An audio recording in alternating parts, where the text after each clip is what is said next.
Egidio, el granjero de Ham, por J.R.R. Tolkien.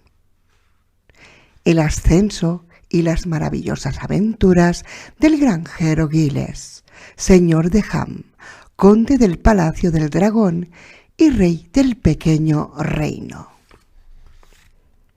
Egidio de Ham era un hombre que vivía en la región central de la isla de Bretaña.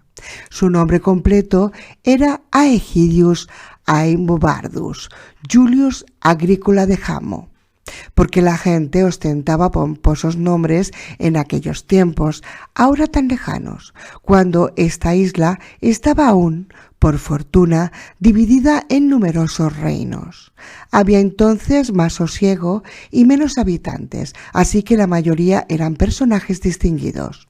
Aquellos tiempos, sin embargo, han pasado y de ahora en adelante citaré al protagonista por la forma abreviada y popular de su nombre. Era el granjero Egidio de Ham y tenía la barba pelirroja. Ham no era más que un pueblo, pero en aquellos días los pueblos eran orgullosos e independientes. Egidio el granjero tenía un perro. El nombre del perro era Garm. Los perros tenían que conformarse con nombres cortos en lengua vernácula. El latín culto quedaba reservado para sus dueños. Garm no sabía hablar ni siquiera el latín macarrónico, pero como la mayoría de los perros de su tiempo, podía usar la lengua popular tanto para amenazar como para fanfarronear o adular. Las amenazas quedaban reservadas para los mendigos y los intrusos, la fanfarronería para perros y la adulación para su dueño. Garm sentía al mismo tiempo orgullo y temor ante Egidio, que sabía amenazar y fanfarronear mejor que él. Aquella no era época de prisas ni ajetreos. El ajetreo tiene poco que ver con los negocios. La gente hacía su labor sin apresurarse y encontraba tiempo tanto para hacer un montón de trabajo como para charlar largo y tendido. Se conversaba mucho, porque en frecuencia se producían sucesos memorables, pero en el momento en el que comienza nuestra historia, hacía bastante tiempo en realidad que nada digno de mención había sucedido en Ham, cosa que a Egidio, el granjero, le venía que ni pintada.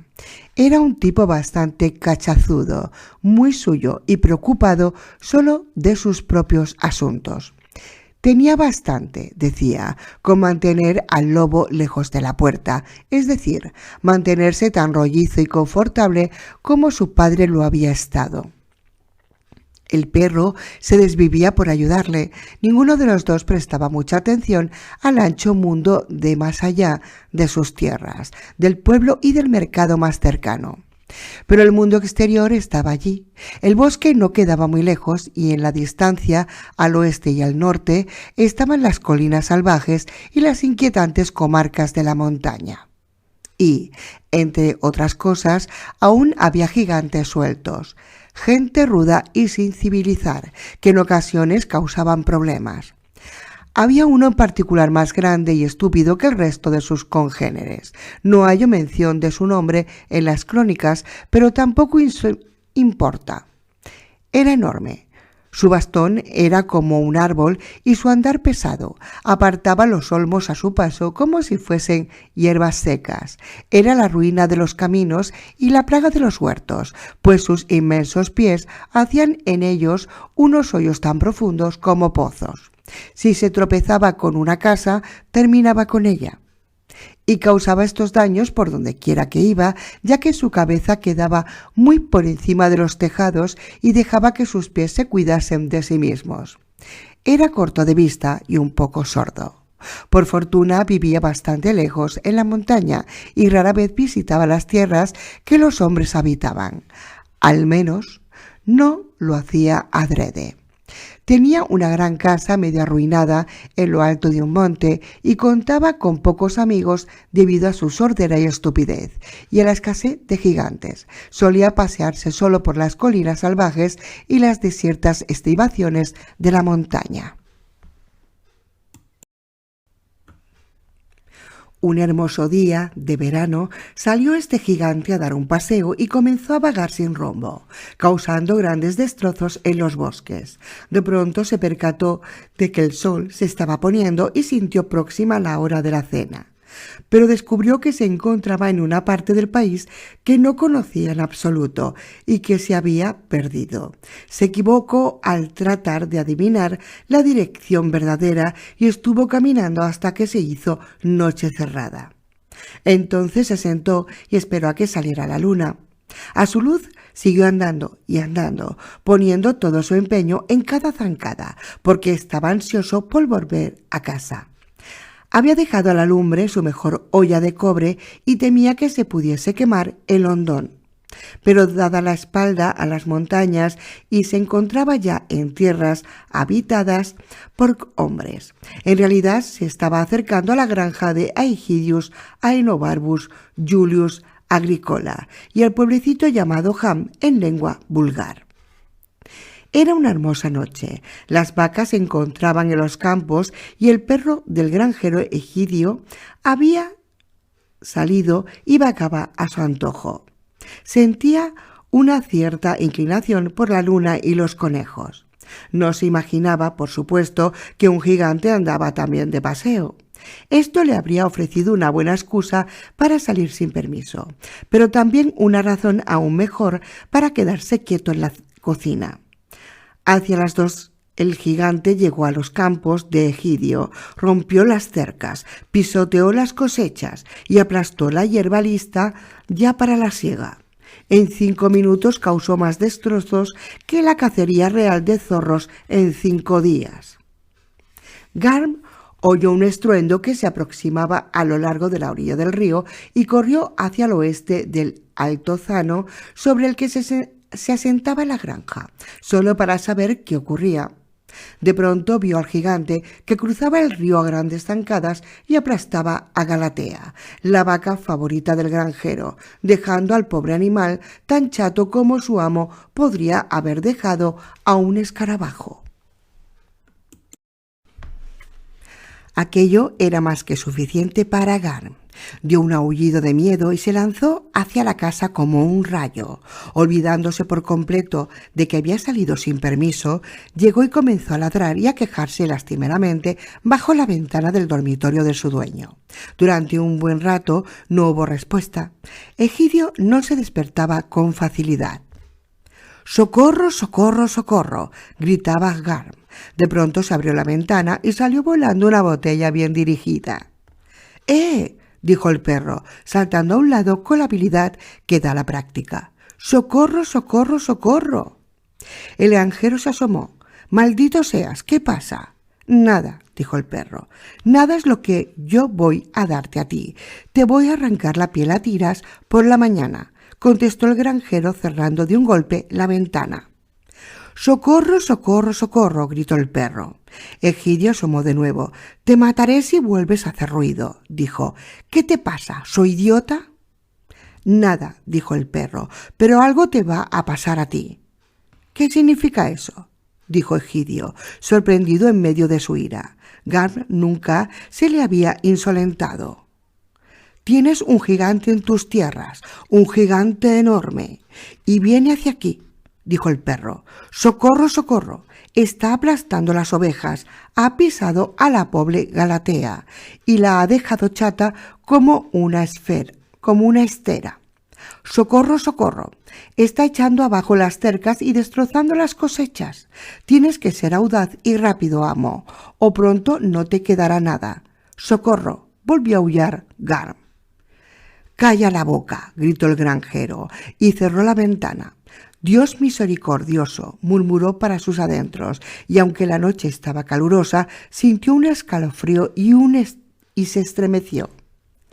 «Vuelve a la cama y no seas estúpido», dijo su mujer, «y ahoga a ese perro por la mañana. No me diga que vas a creer a un perro.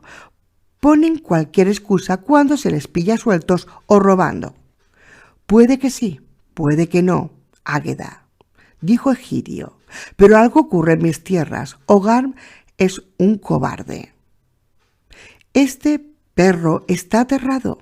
¿Y por qué razón tendría que venir a quejarse por la noche cuando por la mañana podría haberse colado con la leche por la puerta trasera?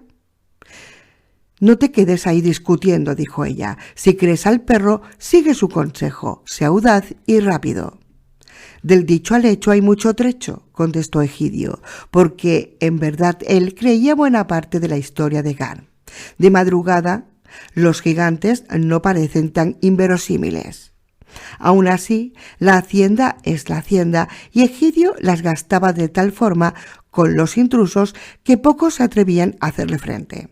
De modo que se puso los calzones, bajó a la cocina y descolgó el trabuco de la pared. Alguien podría preguntarse, y con razón, ¿qué es un trabuco? Ciertamente, esta misma pregunta les fue hecha a los 4 sabios de Oxenford, que después de pensárselo contestaron: un trabuco es un arma de fuego, corta, de gran calibre, que dispara numerosos proyectiles o postas y que puede resultar mortal dentro de un alcance limitado, aunque no se haga un blanco perfecto.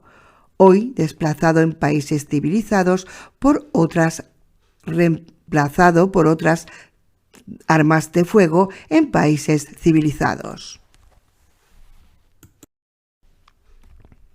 El trabuco de Egidio tenía una boca ancha que se abría como un cuerno y no disparaba proyectiles o postas, sino cualquier cosa con que su dueño pudiera cargarlo. Y a nadie había matado, porque muy raramente lo cargaba y nunca lo disparó. Para los propósitos de Egidio bastaba, por lo general, que lo mostrase.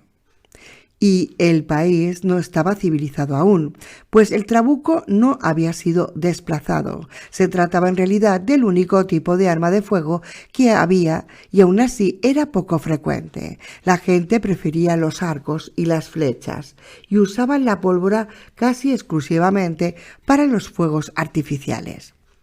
Bueno, pues el granjero Egidio descolgó el trabuco y le metió una buena carga de pólvora, por si fuese necesario recurrir a medidas extremas. Introdujo por la ancha boca clavos viejos y trozos de alambre, pedazos de un puchero roto, huesos, piedras y otros desechos. Se calzó luego sus botas altas, se puso el abrigo y salió de casa por el jardín trasero. La luna estaba baja a sus espaldas y no pudo ver nada más amenazador que las oscuras sombras de los matorrales y de los árboles. Sí pudo oír, sin embargo, un retumbo terrorífico de zancadas que se acercaban por el otro lado del altozano. Egidio no se sintió ni audaz ni rápido. Dijese Águeda lo que dijese, pero estaba más preocupado por sus bienes que por su piel, así que con la sensación de que el cinto le quedaba un poco flojo, se dirigió hacia lo alto de la colina. De repente, justo sobre el borde de la cima, se recordó el rostro del gigante, pálido a la luz de la luna, que se reflejaba en sus enormes ojos redondos. Sus pies se encontraban aún bastante más abajo, horadando los campos. La luna deslumbraba al gigante, que no vio al granjero. Pero Egidio sí lo vio a él, y recibió un susto de muerte. Sin darse cuenta, apretó el gatillo y el trabuco se disparó con una detonación ensordecedora. Apuntaba por casualidad más o menos a la horrible carota del gigante. Volando salieron los desechos, las piedras y huesos, los pedazos de la olla y alambres y hasta media docena de clavos. Y como la distancia era en realidad corta, más por azar que por intención del granjero, muchos de estos objetos alcanzaron al gigante. Un pedazo de la olla se le incrustó en un ojo y un enorme clavo se le hincó en la nariz. «Maldición», dijo el gigante con su grosera forma de hablar. «Me han picado». El ruido no le había causado ninguna impresión. Era bastante sordo, pero el clavo no le agradó. Había transcurrido mucho tiempo desde la última vez que se había encontrado con un insecto lo suficientemente violento como para atravesar su gruesa piel, pero había oído contar que lejos, en los pantanos del este, había libélulas cuyas picaduras eran como las de unas tenazas al rojo. Supuso que se había topado con algo por el estilo. Parajes asquerosos e insanos, está claro, dijo, no es camino para esta noche. Así que recogió de la ladera un par de ovejas para prepararse la comida cuando llegase a casa y cruzó de nuevo el río, poniendo a toda prisa rumbo al nordeste. Por fin encontró el camino de casa, pues ahora sí había tomado la dirección oportuna, pero el hondón de la olla de cobre estaba completamente quemado. Por lo que se refiere a Egidio, cuando el trabuco se disparó, el retroceso lo derribó de espaldas, y allí se quedó mirando las estrellas y preguntándose si los pies del gigante lo alcanzarían cuando pasase a un lado. Pero no ocurrió nada, y el ruido de las pisadas se perdió en la distancia. De modo que se levantó, se frotó el hombro y recogió el trabuco. Fue entonces cuando oyó las aclamaciones de la gente. La mayor parte de los habitantes de Ham habían estado atisbando desde sus ventanas. Algunos se habían vestido y habían salido a la calle, después de que el gigante se hubo marchado. Unos cuantos subían ahora a la colina gritando. Los aldeanos habían oído el horrible estruendo de los pies del gigante y la mayoría se habían metido enseguida bajo las sábanas, algunos incluso bajo la cama. Garm se sentía al mismo tiempo orgulloso y asustado de su amo. Le resultaba espléndido y terrible cuando se enfadaba. Y claro, suponía que cualquier gigante pensaría lo mismo. De forma que cuando vio a Egidio salir armado con el trabuco, indicio por lo general de una enorme ira, se precipitó hacia el pueblo ladrando y gritando: «Salid, salid, salid, levantaos, levantaos, acudid a ver a mi poderoso amo, su valentía y decisión. Va a disparar a un gigante intruso, salid». La cima del altozano resultaba visible desde la mayoría de las casas. Cuando la gente y el perro vieron que la faz del gigante asomaba por encima, quedaron sobrecogidos y contuvieron el aliento, y todos menos Garm pensaron que el asunto era demasiado grave para que Egidio pudiera salir airoso. Fue en ese momento cuando se disparó el trabuco, y el gigante dio media vuelta a toda prisa y desapareció. Y sorprendidos y alegres, todos aplaudieron y vitorearon, y Garm casi se quedó ronco de tanto ladrar. «¡Hurra!», gritaban, «así aprenderá. Maese Egidio le ha dado su merecido. Se marcha a casa ahora herido de muerte, como es justo». Y todos juntos volvieron a vitorearlo. Pero incluso mientras gritaban tomaron buena nota por la cuenta que les tenía de que después de todo aquel trabuco podía disparar. En las tabernas del pueblo había habido algunas discusiones sobre este punto, pero ahora la cuestión quedaba zanjada. Egidio el granjero tuvo pocos problemas con los intrusos después de aquello. Cuando todo pareció estar en calma, algunos de los vecinos más resueltos subieron a estrecharle la mano. Unos pocos, el párroco, el herrero, el molinero y otras 2 o 3 personas de pro. Le dieron palmaditas en la espalda. Aquello no le gustó mucho. La tenía muy dolorida, pero se creyó obligado a invitarlos a su casa. En la cocina se sentaron en corro y brindaron a su salud, alabándola a voces. No hizo ningún esfuerzo por ocultar sus bostezos, pero no se dieron por enterados mientras duró la bebida. Terminada la primera o segunda ronda y el granjero la segunda o la tercera, comenzó a sentirse un valiente. Cuando todos llevaban consumida la segunda o la tercera, él iba ya por la quinta o la sexta, se sintió ya tan valiente como su perro le creía. Se despidieron como buenos amigos y les palmeó las espaldas con entusiasmo. Tenía las manos grandes, rojas y gruesas, así que se tomó cumplida la venganza. Al día siguiente se dio cuenta de que el suceso se había acrecentado al correr de boca en boca y que él se había convertido en un personaje importante en la localidad. Mediada la semana siguiente, las nuevas habían alcanzado ya todos los pueblos en un radio de 20 millas. Se había convertido en el héroe de la región.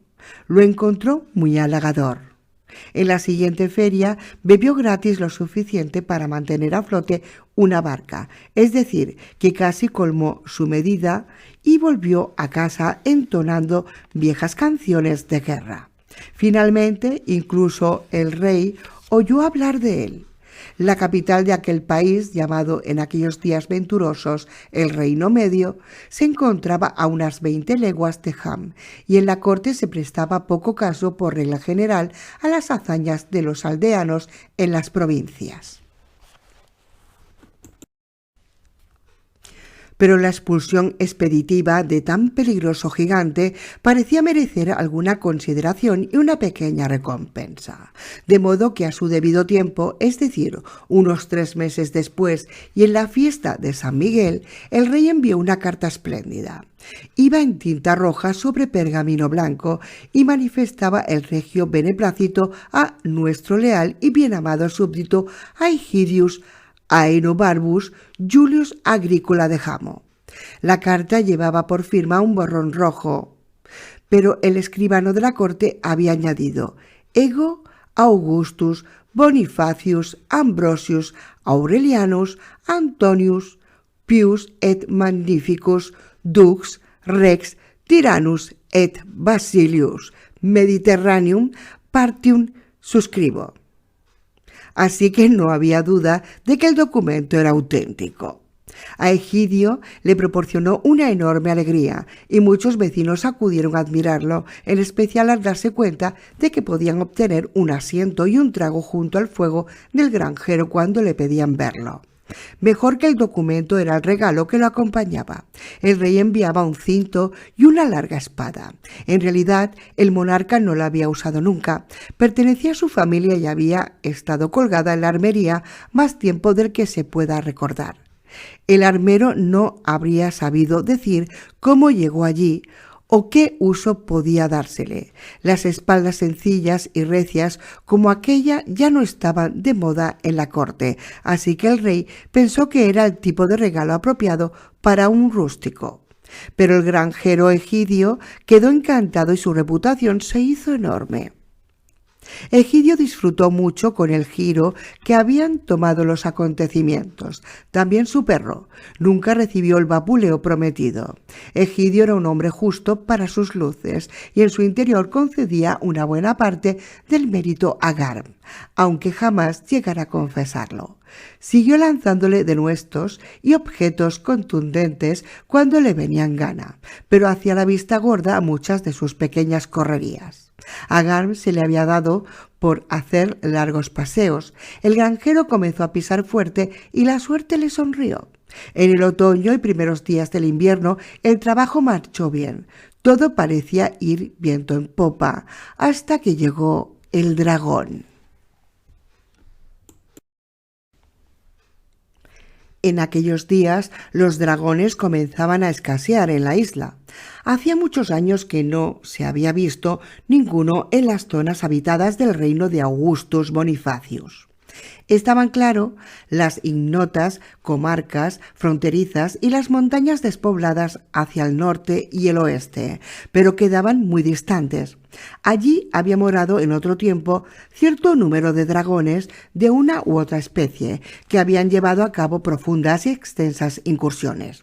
Pero entonces el Reino Medio era famoso por el arrojo de los caballeros de su corte, y fueron tantos los dragones errantes a los que dieron muerte o que huyeron con graves heridas que los demás cesaron de merodear por aquellas rutas. Todavía se conservaba la costumbre de servir al rey cola de dragón en el banquete de Navidad, y cada año se elegía un caballero que se encargaba de la caza. Debía salir el día de San Nicolás y regresar con una cola de dragón antes de la víspera de la celebración. Pero hacía ya muchos años que el cocinero real venía preparando un plato exquisito, una imitación de cola de dragón, hecha de hojaldre y pasta de almendras, con escamas bien simuladas de azúcar glaseado. El caballero elegido la presentaba luego en el salón del banquete, en Nochebuena, mientras tocaban los violines y sonaban las trompetas. La cola se servía como postre el día de Navidad y todo el mundo comentaba, para complacer al cocinero, que sabía mucho mejor que la auténtica. Así estaban las cosas cuando hizo su aparición un dragón de verdad. Casi toda la culpa era del gigante. Después de la aventura tomó por costumbre recorrer la montaña visitando a sus desperdigados parientes con mayor frecuencia de lo habitual y mucha más de los que ellos apetecían, porque siempre andaba buscando que le prestasen una olla grande de cobre, pero lo consiguiese o no, acostumbraba a sentarse y perorar en su cansino y pesado estilo sobre el excelente país que quedaba a cierta distancia al oriente y todas las maravillas del ancho mundo. Se le había metido en la cabeza que era un magnífico y osado explorador. Preciosas tierras, solía decir, totalmente llanas, de suave andadura y llenas de alimentos al alcance de la mano. Ya sabéis, vacas y ovejas por todos los sitios que te dan al ojo si no estás ciego. ¿Y cómo es la gente?, le preguntaban. Nunca había nadie, decía. No vi ni oí a caballero alguno, muchachos. Lo peor son las picaduras de los insectos junto al río. ¿Y por qué no vuelves y te quedas allí?, le dijeron. Bueno, dicen que no hay nada como el hogar. Pero quizá vuelva algún día si me da por ahí. En cualquier caso ya estuve una vez, que es más de lo que la mayoría puede decir. Y en cuanto a la olla... ¿Y esas tierras tan ricas?, se apresuraban a interrumpir. Esas apetitosas regiones llenas de un ganado que nadie vigila. ¿Hacia dónde caen? ¿A qué distancia?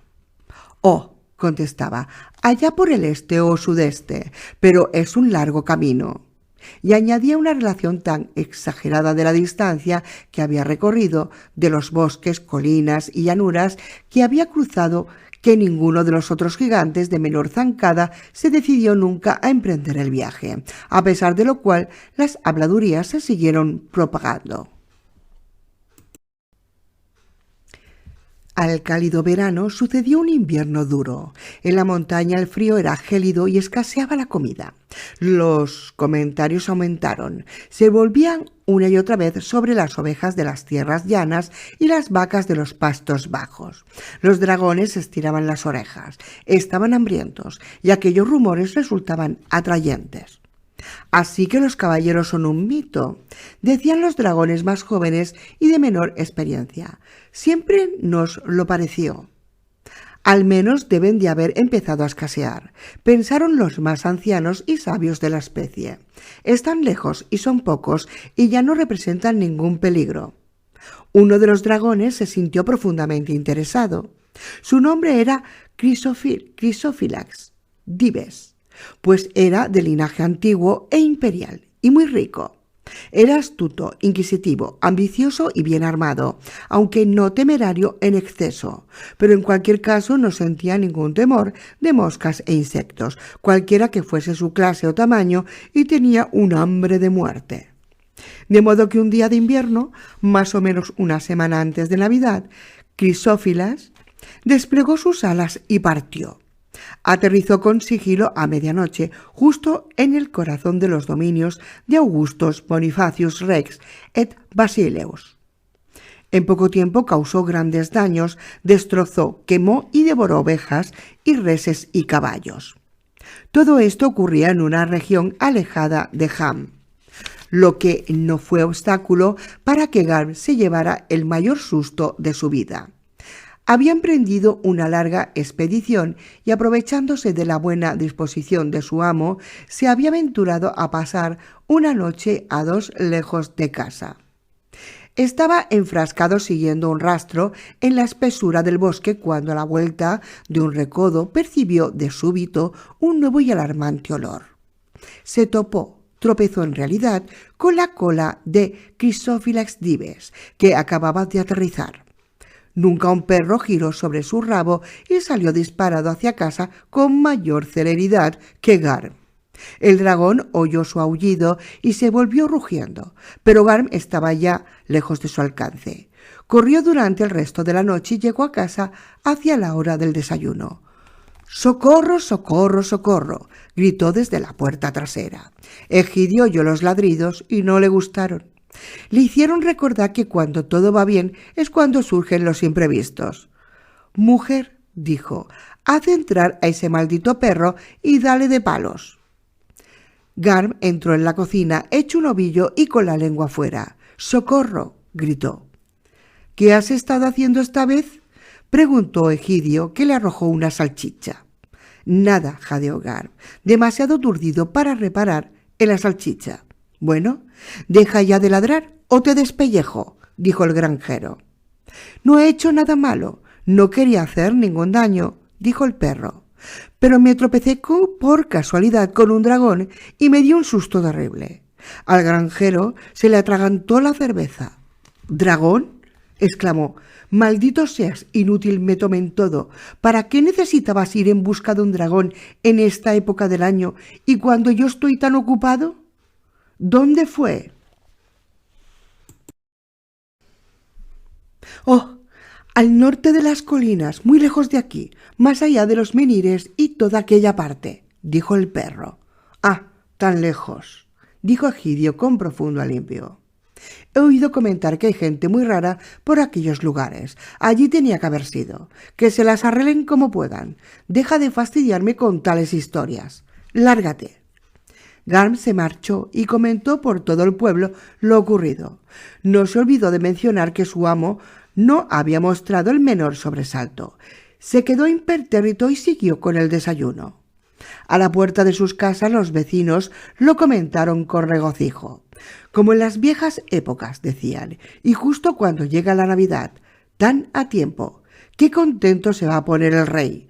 Estas fiestas tendrá en su mesa una cola auténtica». Pero al día siguiente llegaron más noticias. Parecía que el dragón era excepcionalmente grande y feroz. Estaba haciendo grandes estragos. «¿Y los caballeros del rey?», comenzó a preguntarse la gente.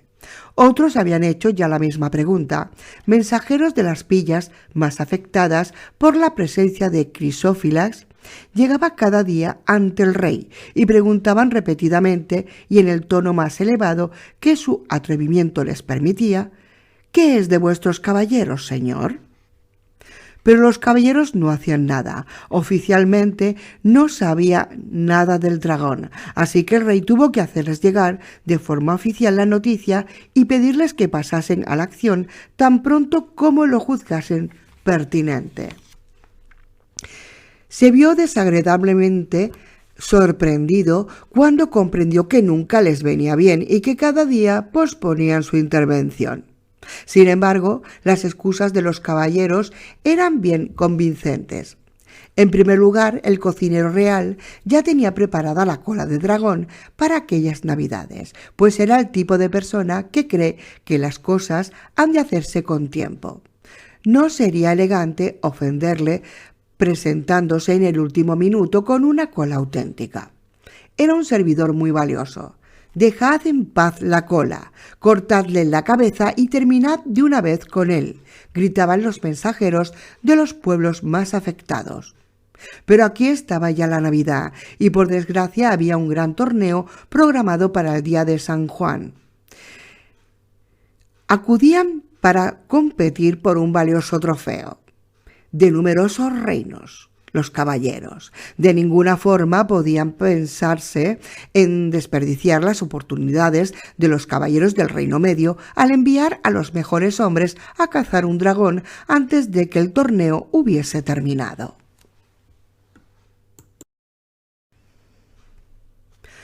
Luego estaba la fiesta de Año Nuevo, pero cada noche el dragón se desplazaba y cada desplazamiento lo acercaba más y más a Ham. La noche de Año Nuevo la gente pudo ver llamaradas a lo lejos. El dragón se había instalado como a unas 10 millas en un bosque que ahora ardía a placer. Era un dragón fogoso cuando le venía en gana. Después de aquello la gente comenzó a volver su mirada al granjero Egidio y a cuchichear a sus espaldas, cosa que le hacía sentirse muy molesto. Con todo simulaba no enterarse. Al día siguiente el dragón se aproximó varias millas más. El mismo Egidio comenzó a criticar en voz alta el escandaloso mundo de los caballeros del rey. Me gustaría saber qué hacen para ganarse el pan, dijo. A nosotros también, dijeron todos en Ham. Pero el molinero añadió, tengo entendido que algunos aún les hacen caballeros por méritos propios. Después de todo, aquí nuestro buen Egidio es también en cierta forma un caballero. ¿Acaso no le envió el rey una carta con un sello y una espada? Se necesita algo más que una espada para ser caballero, dijo Egidio. Tienes que ser armado y todo eso, según tengo entendido. De cualquier modo, yo tengo mis propios asuntos que atender. Oh, pero seguro que el rey te armaría, si se lo pedimos, dijo el molinero. Vamos a hacerlos antes de que sea demasiado tarde. Ni hablar, dijo Egidio. La caballería no es para los de mi clase. Soy granjero y estoy muy ufano de servirlo. Un hombre sencillo y honrado, y los hombres honrados no hacen buen papel en la corte, dicen. Eso te va mejor a ti, maese molinero. El párroco se sonrió, aunque no por la contestación del granjero, porque él y el molinero siempre estaban devolviéndose las pullas como enconados enemigos que eran, según se decían en Ham. Lo había asaltado de repente una idea que lo entusiasmó, pero de momento no dijo nada. El que no parecía tan entusiasmado era el molinero, que puso mal ceño. Simple, desde luego, dijo, y honrado quizá. ¿Pero es preciso estar en la corte y ser caballero para matar un dragón? Valor es todo lo que se necesita, como ayer mismo se lo oí decir a maese Egidio. ¿No os parece que él es tan valiente como cualquier caballero? Todos los presentes gritaron, «¡Por supuesto que no!». A la primera pregunta y a la segunda, «¡Claro que sí!». 3 hurras por el héroe de Ham. Maese Egidio volvió a casa bastante inquieto. Se estaba dando cuenta de que cuando se alcanza cierta reputación, se hace preciso mantenerla y que esto puede resultar incómodo. Dio una patada al perro y escondió la espada en su armario de la cocina. Hasta entonces había estado colgada sobre la chimenea. Al día siguiente el dragón se dirigió hacia el vecino pueblo de Quercetum, Oacli en lengua vulgar. No solo devoró ovejas, vacas y 1 o 2 niños de tierna edad, sino que se comió también al párroco. De forma harto imprudente el cura había intentado disuadirlo de seguir por los senderos del mal. Aquel suceso produjo una tremenda conmoción. Todos los habitantes de Ham, con su propio párroco a la cabeza, subieron a la colina y se presentaron ante el granjero Egidio. «Dependemos de ti», dijeron, y se quedaron a su alrededor mirándolo hasta que la faz del granjero se puso más roja que su barba. «¿Cuándo vas a entrar en acción?» «Bueno, hoy no puedo hacer nada y no se hable más», dijo. «Tengo un trabajo enorme porque está enfermo mi vaquerizo y ya veré». Se marcharon, pero al atardecer corrió el rumor de que el dragón se encontraba incluso más cerca, así que todos volvieron. «Dependemos de ti, maese Egidio», dijeron. «Ya, le contestó. «En estos momentos me es prácticamente imposible. La yegua se ha mancado y las ovejas están ya en época de parir. Me ocuparé de ello en cuanto pueda». Así que se fueron de nuevo, no sin ciertos murmullos y cuchicheos. El molinero hacía bromas a su costa, el párroco se quedó y no hubo manera de deshacerse de él. Se invitó a cenar y dejó caer algunas indirectas. Incluso quiso saber qué había sido de la espada e insistió en verla. Yacía ésta sobre la balda de un armario en el que cabía con apreturas, y tan pronto como Egidio la sacó, ella misma se desenvainó como un rayo, y el granjero dejó caer la vaina como si estuviera al rojo. El párroco se puso en pie de un salto, volcando la cerveza. Levantó con sumo cuidado la espada y trató de volverla a enfundar, pero no llegaba a entrar ni un solo palmo. Volvía a salirse limpiamente en cuanto apartaba la mano de la empuñadura.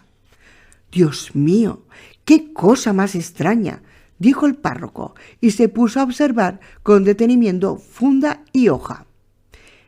Él era un hombre culto, mientras que el granjero solo podía reconocer con dificultad las letras unciales y no era capaz de leer con seguridad ni su propio nombre.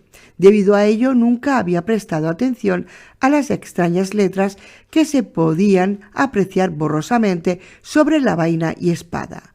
Por lo que respecta al armero del rey, estaba tan acostumbrado a las runas, nombres y otros símbolos de poder y prestancia inscritos en las espadas y sus fundas, que no se había preocupado mucho por ellas. En cualquier caso, pensó que era una antiguaya. Pero el párroco las contempló durante largo rato y arrugó el entrecejo. Verdad es que había esperado encontrar alguna inscripción en la espada o en la vaina, y en realidad esta era la idea que se le había ocurrido el día anterior. Mas ahora estaba sorprendido por lo que veía, porque eran letras y signos, ciertamente, aunque no podía entender ni jota. Hay una inscripción en la vaina y algunos signos epigráficos pueden verse también sobre la hoja, dijo. ¿De verdad?, dijo Egidio. ¿Y qué pueden significar? Los caracteres son arcaicos y la lengua bárbara, dijo el párroco. Para ganar tiempo será necesario un estudio más detenido. Le rogó que le prestara aquella noche la espada, a lo que el granjero accedió encantado. Cuando el párroco hubo regresado a casa, tomó de su biblioteca un montón de libros de consulta y se quedó trabajando durante buena parte de la noche. La mañana trajo la noticia de que el dragón se encontraba aún más cerca. Todos los vecinos de Ham echaron el cerrojo a sus puertas y cerraron las ventanas, y los que tenían bodegas bajaron a ellas y allí se quedaron sentados, temblando a la luz de las velas. Pero el párroco se deslizó fuera y fue hasta la puerta en puerta, diciendo a todo aquel que quería oírle a través de una rendija o del ojo de la cerradura lo que había descubierto en su estudio. «Nuestro buen Egidio», decía, «es hora, por la gracia del rey, el poseedor de Caudimordax, la famosa espada que los romances populares casi siempre llaman tajarrabos». Los que oían este nombre abrían por lo general la puerta. Conocían la fama de tajarrabos, pues aquella espada había pertenecido a Bellomarius, el más poderoso exterminador de dragones de todo el reino. Algunas crónicas lo consideraban tatarabuelo materno del rey. Eran innumerables las baladas y leyendas de sus hechos que, aunque olvidados en la corte, aún se recordaban en las aldeas. «Esta espada», dijo el párroco, «no puede permanecer enfundada mientras haya un dragón en un radio de 5 millas, y no hay duda de que, blandida por la mano de un valiente, no hay dragón que pueda resistírsele». La gente comenzó a recobrar los ánimos. Algunos incluso abrieron las ventanas y asomaron la cabeza. Al final el párroco convenció a unos pocos para que se le uniesen, pero solo el molinero iba de verdad contento. Ver a Egidio metido en un buen aprieto compensaba, en su opinión, el riesgo. Subieron la colina, no sin dirigir ansiosas miradas hacia el norte, más allá del río. No había señal del dragón. Probablemente estuviera durmiendo. Se había estado jartando durante toda la Navidad. El párroco y el molinero aporrearon la puerta del granjero. No hubo respuesta, así que aporrearon más fuerte. Por fin apareció Egidio, el rostro todo enrojecido. También él había pasado sentado gran parte de la noche bebiendo una buena cantidad de cerveza y continuó con ella tan pronto se levantó. Todos se arracimaron a su alrededor, llamándole buen Aegidius, osado Aenobarbus, gran Julius, fiel agrícola, orgullo de Ham, héroe de la región, y hablaron de caudimordax, de tajarrabos, de la espada que no se podía enfundar, muerte o victoria, la gloria de la caballería rural, la espina dorsal del país, dechado de ciudadanos, hasta que la cabeza del granjero se hizo irremisiblemente un lío. «¡Basta ya! De uno en uno», dijo cuando tuvo oportunidad. «¿Qué significa todo esto? ¿Qué significa todo esto? Estoy muy ocupado. ¿Entendéis?». De modo que dejaron que el párroco explicara la situación. Entonces tuvo el molinero el placer de ver al granjero en el mayor apuro que podía desearle. Pero las cosas no salieron exactamente como esperaba. Por un lado, Egidio había trasegado un montón de cerveza. Por otro, mostró un curioso sentido de orgullo y envalentonamiento cuando supo que, en realidad, su espada era tajarrabos. En su niñez le habían gustado mucho las leyendas sobre Bellomarius y antes de llegar a la madurez había deseado algunas veces poseer la espada maravillosa de un héroe. Se le ocurrió, pues, de improviso que podía blandir a tajarrabos y salir a dar caza al dragón, pero se había pasado toda la vida regateando, de modo que hizo un esfuerzo más para dar largas al asunto. «¿Cómo?», dijo. «¿Yo cazando dragones? ¿Con esas calzas viejas y este chaleco?». Los enfrentamientos con dragones precisan de algún tipo de armadura, según tengo entendido. En esta casa no hay ninguna, y no hay más que hablar, dijo. Todos estuvieron de acuerdo en que el caso era un tanto peliagudo. Enviaron pues a buscar al herrero. El herrero movió la cabeza. Era un hombre lento, sombrío, al que apodaban Sam el Soleado, aunque su verdadero nombre era Fabricius Cunctator. Nunca silbaba mientras hacía su trabajo, a no ser que se hubiese producido un desastre después de que él lo hubiera predicho. Una helada en mayo, por ejemplo. Como se pasaba el día entero anunciando catástrofes de todo tipo, pocas ocurrían sin que las hubiese anticipado, de forma que se apuntaban los aciertos. Era su mayor placer. Resultaba natural, por lo tanto, que se mostrase remiso a hacer nada que pudiera evitarlas. Volvió a mover la cabeza. «No puedo hacer una armadura de la nada», dijo, «y además no es mi especialidad. Es mejor que llaméis al carpintero y que le haga un escudo de madera. No es que le vaya a servir de mucho ante el fuego del dragón». Se les puso la cara larga, pero el molinero no era persona que abandonase fácilmente su plan de enviar a Egidio contra el dragón, si estaba dispuesto a ir, o bien si al final se negaba a hacer estallar la pompa de su reputación en la localidad. «¿Qué tal una cota de malla?», dijo. «Siempre es una ayuda y no necesita ser muy elegante. Se trata de hacer un trabajo, no de exhibirse en la corte». «¿Qué fue de tu viejo jubón de cuero, amigo egipcio?». «En la fragua hay un montón de anillas y eslabones. Supongo que mi maese Fabricius sabe lo que hay que hacer por allí y coger tirado». «No sabes lo que dices», dijo el herrero, animándose poco a poco. «Si en lo que piensas es en una auténtica cota de malla, entonces no hay nada que hacer. Se necesita toda la habilidad de los gnomos, cada anilla enlazada a otras 4 y todo eso. Incluso aunque no fuera capaz de hacerlo, tendría que estar semanas trabajando. Y para entonces todos nosotros estaríamos ya en la fosa», dijo, «o cuanto menos en la panza del dragón». Y mientras el herrero comenzaba a sonreír, los demás se retorcían las manos abatidos, pero estaban ya tan asustados que no querían dar de lado el plan del molinero y se volvieron a él en busca de consejo.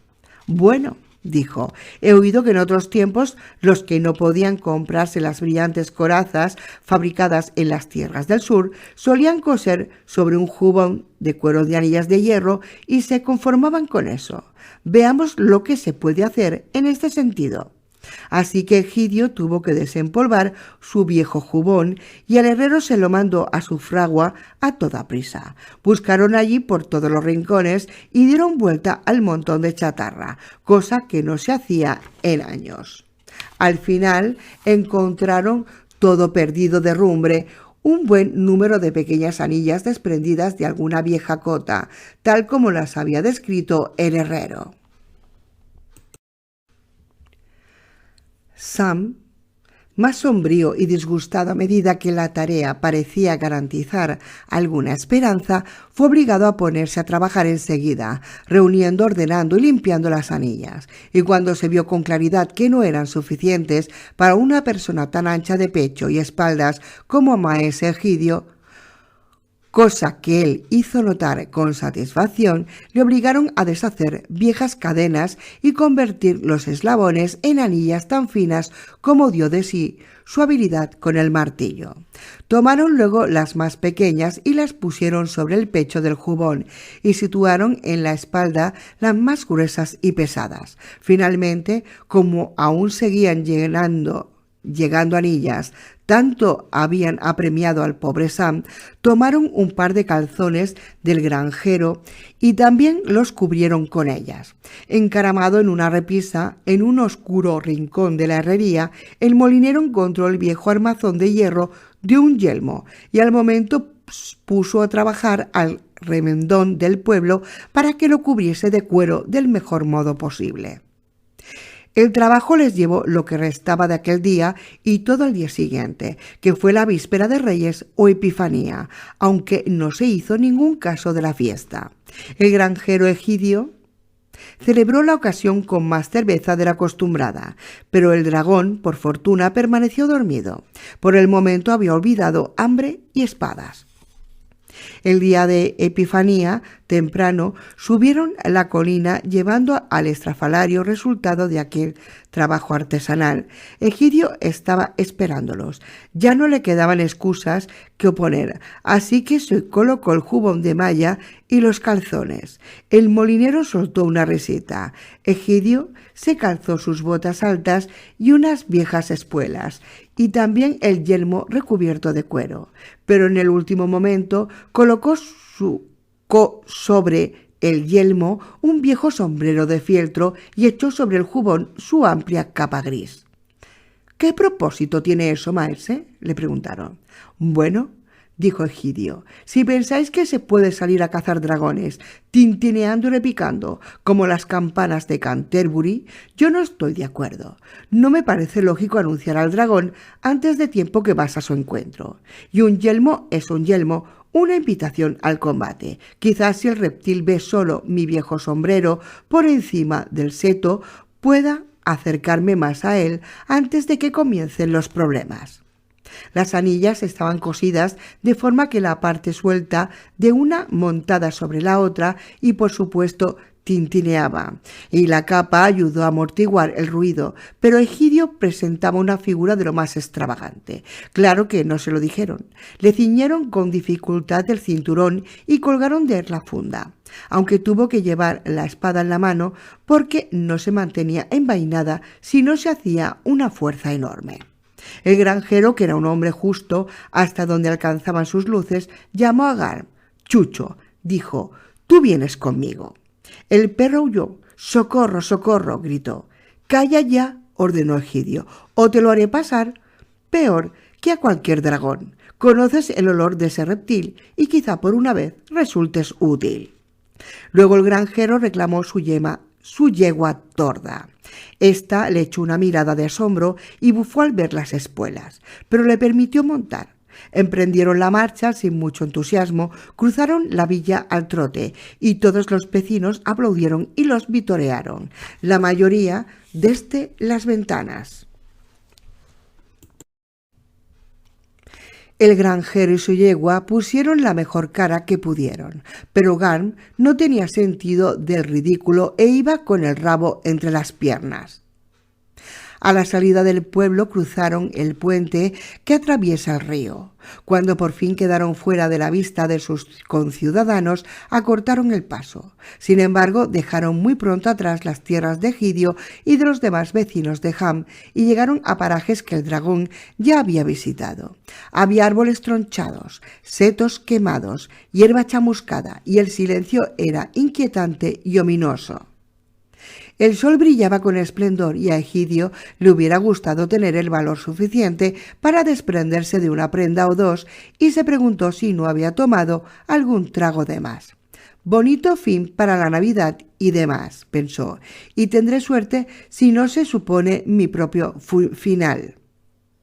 Se secó la cara con un pañolón verde, no rojo porque los trapos rojos enfurecen a los dragones, según había oído decir.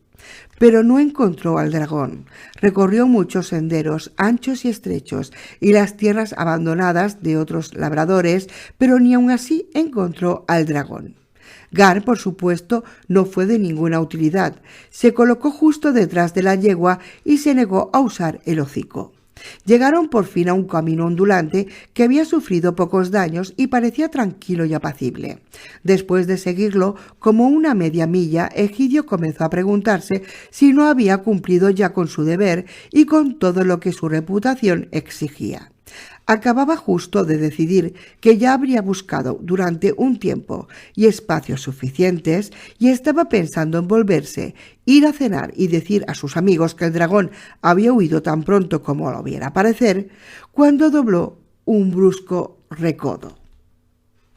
Allí estaba el dragón, tumbado, atravesado sobre un seto destrozado y con la horrible cabeza en medio del sendero. ¡Socorro!, gritó Garb, y dio un bote. La yegua se sentó súbitamente sobre las ancas y Egidio el granjero salió lanzado de espaldas a la cuneta. Cuando levantó la cabeza, allí estaba el dragón, completamente despierto, mirándolo. «Buenos días», dijo el dragón. «Parecéis sorprendido». «Buenos días», dijo Egidio. «Lo estoy». «Perdonad», dijo el dragón. Había alargado una suspicaz oreja cuando captó el tintineo de las anillas al caer Egidio. «Perdonad mi pregunta, pero ¿me buscáis a mí por casualidad?» «Ni mucho menos. ¿Quién iba a pensar en encontraros aquí?», replicó el granjero. «Solo había salido a dar una vuelta». Se arrastró a toda prisa fuera de la cuneta y se acercó a la yegua torda, que ya se encontraba sobre sus 4 patas y mordisqueaba algunos hierbajos a la orilla del camino, aparentando una total indiferencia. «Entonces ha sido una suerte que nos hayamos encontrado», dijo el dragón. «Es un placer. Ropas de fiesta, supongo. La última moda, quizá». Egidio había perdido su sombrero de fieltro y la capa gris aparecía abierta, pero él la mostró con orgullo. «Sí», dijo, «el último grito, pero voy a buscar al perro. Andará tras los conejos, casi seguro». «Lo dudo», dijo Crisófilas relamiendo los labios, señal en él del regodeo. «Creo que llegará a casa bastante antes que vos, pero, por favor, proseguid vuestro viaje, maese. Veamos. Me parece que no conozco vuestro nombre». «Ni yo el vuestro», dijo Egidio. «Lo dejaremos así». «Como queráis», dijo Crisófilas, relamiéndose de nuevo y simulando cerrar los ojos. Tenía un corazón malvado, como todos los dragones, y no muy valeroso, cosa también frecuente. Prefería una comida por la que no tuviese que luchar, pero después de su largo sueño se le había abierto el apetito. El párroco de Oakley había resultado correoso y hacía años que no había probado un hombre rollizo. Decidió degustar ahora este plato fácil y solo aguardaba que el pobre tonto se descuidase. Pero el pobre tonto no lo era tanto como parecía, y no apartó los ojos del dragón ni siquiera mientras intentaba montar. La yegua, sin embargo, tenía otras ideas, y coceó y respingó cuando Egidio trató de subir. El dragón se impacientaba y se dispuso a saltar. «Perdonad», siseó, «¿no se os ha caído algo?» Un truco muy viejo, pero que dio resultado, porque Egidio ciertamente había dejado caer algo. Cuando salió lanzado a la cuneta, soltó a Caudín Mordax, más conocida como Tajarrabos, que yacía aún allí junto al camino. Se agachó para tomarla y el dragón saltó. pero no con la rapidez de tajarrabos. Tan pronto se encontró en manos del granjero, se abalanzó como un relampagueo directa a los ojos del dragón. —dijo éste, parándose en seco—, ¿qué tenéis ahí? —Solo tajarrabos, la espada que me regaló el rey —dijo Egidio. —Ha sido culpa mía —dijo el dragón—, os ruego me perdonéis. Se echó y se revolcó en el suelo, mientras el granjero Egidio iba recuperando su seguridad. —Creo que no habéis sido muy sincero conmigo. —¿Cómo que no? —dijo Egidio—. Y además, ¿por qué tendría que serlo? Me habéis ocultado vuestro ilustre nombre y tratasteis de hacerme creer que nuestro encuentro era casual. Está claro, sin embargo, que sois un caballero de alto linaje. En otros tiempos, señor, los caballeros acostumbraban a lanzar un reto en casos como este, después del pertinente intercambio de títulos y credenciales. —Quizá lo hacían, y quizá aún lo hagan —contestó Egidio, que empezaba a sentirse contento consigo mismo. Y a un hombre que ve un dragón de buen tamaño y noble casta humillado a sus pies se le puede excusar si se siente un tanto envanecido. —Pero estás cometiendo más de un error, viejo reptil. Yo no soy un caballero, soy Egidio de Ham, granjero, y no puedo aguantar a los intrusos. Ya en ocasiones anteriores, y por menos daños de los que tú has causado, he disparado mi trabuco contra gigantes, y no tengo por costumbre lanzar retos. El dragón se alteró. —Maldito sea aquel mentiroso gigante —pensó—, me ha engañado de la forma más simple. ¿Y qué demonios hace uno ahora con un aldeano atrevido y armado con una espada tan brillante y amenazadora? No podía recordar precedentes de tal situación. —Me llamo Crisófilas —dijo—, Crisófilas el rico. —¿Qué puedo hacer por vuestra señoría? —añadió en tono conciliador, con un ojo en la espalda e intentando evitar una confrontación.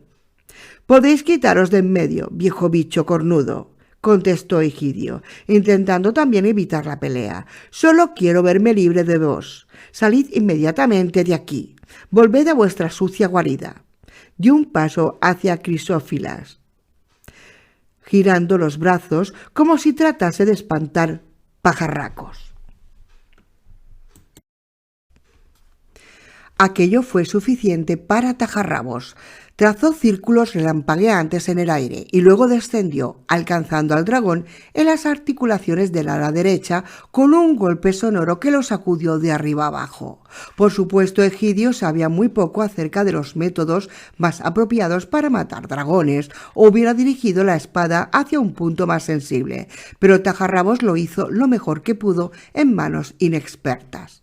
Para Crisófilas fue más que suficiente. No podría usar el ala durante varios días. Se levantó e intentó volar, dándose cuenta de que no era capaz. El granjero saltó a lomos de la yegua. El dragón echó a correr. La yegua hizo lo propio. El dragón entró a galope en un campo, soplando y resoplando. También la yegua. El granjero voceaba y gritaba como si estuviera presenciando una carrera de caballos, y mientras continuaba blandiendo su tajarrabos, cuanto más corría el dragón, más aturdido se encontraba, y siempre la yegua torda a toda rienda pegada a él. Allá se fueron, batiendo con sus cascos caminos y sendas, a través de las brechas de las vallas, cruzando numerosos campos y vadeando numerosos arroyos. El dragón soltaba humo y resoplaba, perdido todo sentido de orientación. Al cabo se encontraron de pronto en el puente de Ham. Lo cruzaron con el estruendo de un trueno y entraron rugiendo en la calle mayor del pueblo. Allí Garm tuvo la desvergüenza de deslizarse desde una calleja lateral y unirse a la caza. Todo el mundo se encontraba en las ventanas o en los tejados. Algunos reían y otros lanzaban vítores, y algunos golpeaban latas y sartenes y cacerolas. Otros tomaban cuernos y gaitas y pitos. El párroco había ordenado voltear las campanas de la iglesia. No se había organizado en Ham otro pandemonium como aquel hacía 100 de años. Justo a la puerta de la iglesia el dragón se dio por vencido, se tumbó resollando en medio del camino. Garm llegó y le husmeó la cola, pero Crisófila es ya incapaz de sentir vergüenza. Buenas gentes y valiente guerrero, jadeó cuando Egidio llegó a su altura y mientras los aldeanos se agrupaban a su alrededor, a una distancia prudencial, con horcas, estacas y atizadores en las manos. Buenas gentes, no me matéis. Soy muy rico, pagaré todo el daño que haya hecho, pagaré los funerales de todos los que haya matado, en particular el del párroco de Oakley. Tendrá un cenotafio regio, aunque era bastante delgado. A todos vosotros os regalaré una buena suma si consentís en dejarme ir a casa a traerla. ¿Cuánto?, dijo el granjero. Bueno, dijo el dragón, intentando calcular con rapidez. Vio que la gente era mucha. ¿38 peniques cada uno? Tonterías, dijo Egidio. Una porquería, dijo la gente. Carroña, dijo el perro. ¿2 guineas de oro cada uno y los niños la mitad? Dijo el dragón. ¿Y para los perros qué?, dijo Gar. Continuad, dijo el granjero. Somos todos oído. 10 libras y una bolsa de plata por vecino y un collar de oro para los perros, dijo Crisófilas con ansiedad. Mátalo, gritó la gente, que comenzaba a impacientarse. ¿Una bolsa de oro para cada uno y diamantes para las damas?, se apresuró a añadir Crisófilas. Ahora empezáis a entrar en razón, aunque no del todo, dijo el granjero. Te has vuelto a olvidar de los perros, dijo Gar. ¿Bolsas de qué tamaño?, dijeron los hombres. ¿Cuántos diamantes?, preguntaron sus mujeres. Dios mío, será mi ruina, gimió el dragón. Os lo merecéis, dijo Egidio. Podéis elegir entre quedar arruinado o muerto donde estáis. Blandió a tajarrabos y el dragón se acobardó. Decídete, gritó la gente, cada vez más atrevida y acercándose más. Crisófilas disimuló, pero en su fuero interno soltó la risa, un espasmo silencioso que nadie percibió.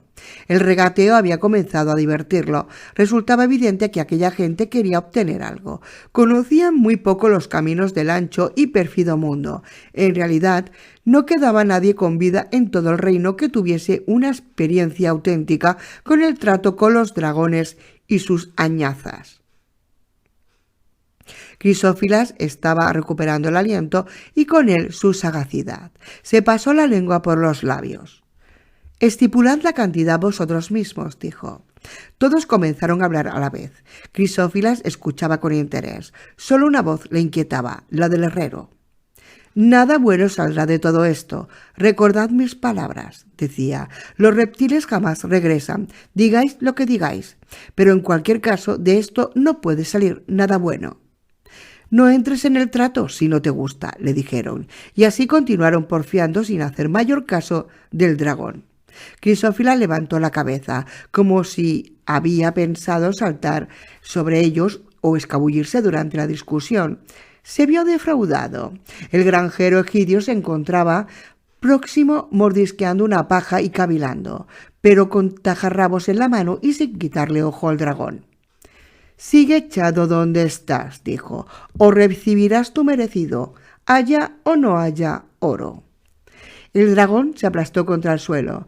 Por fin nombraron portavoz al párroco, quien se adelantó junto a Egidio. «Bestia vil», dijo, «debes traer hasta este lugar todas tus ilícitas riquezas y después de compensar a todos aquellos a los que has hecho daño, nosotros nos repartiremos el resto equitativamente.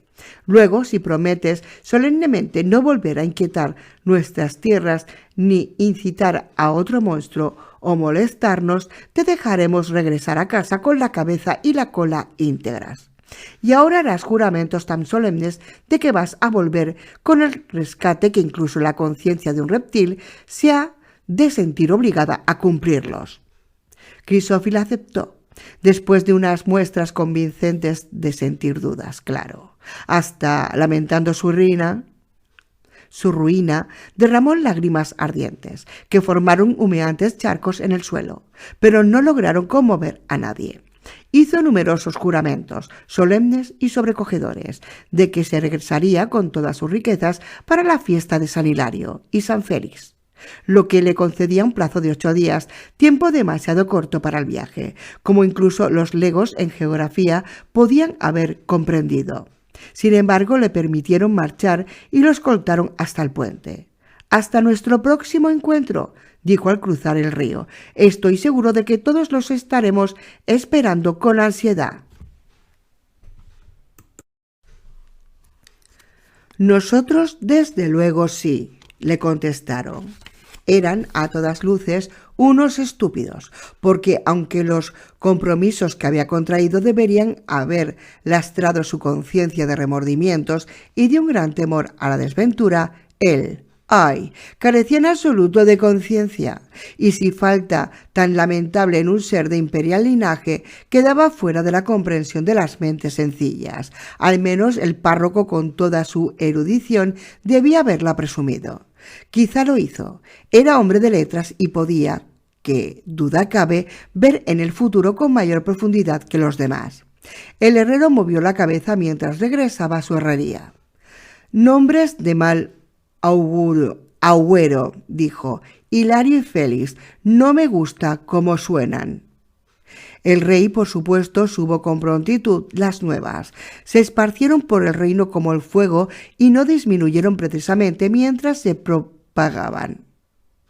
El rey se sintió profundamente conmovido por varias razones, de las que las financieras no eran las menores, y decidió personarse enseguida en el pueblo de Ham, donde tan extraordinarias cosas parecían suceder.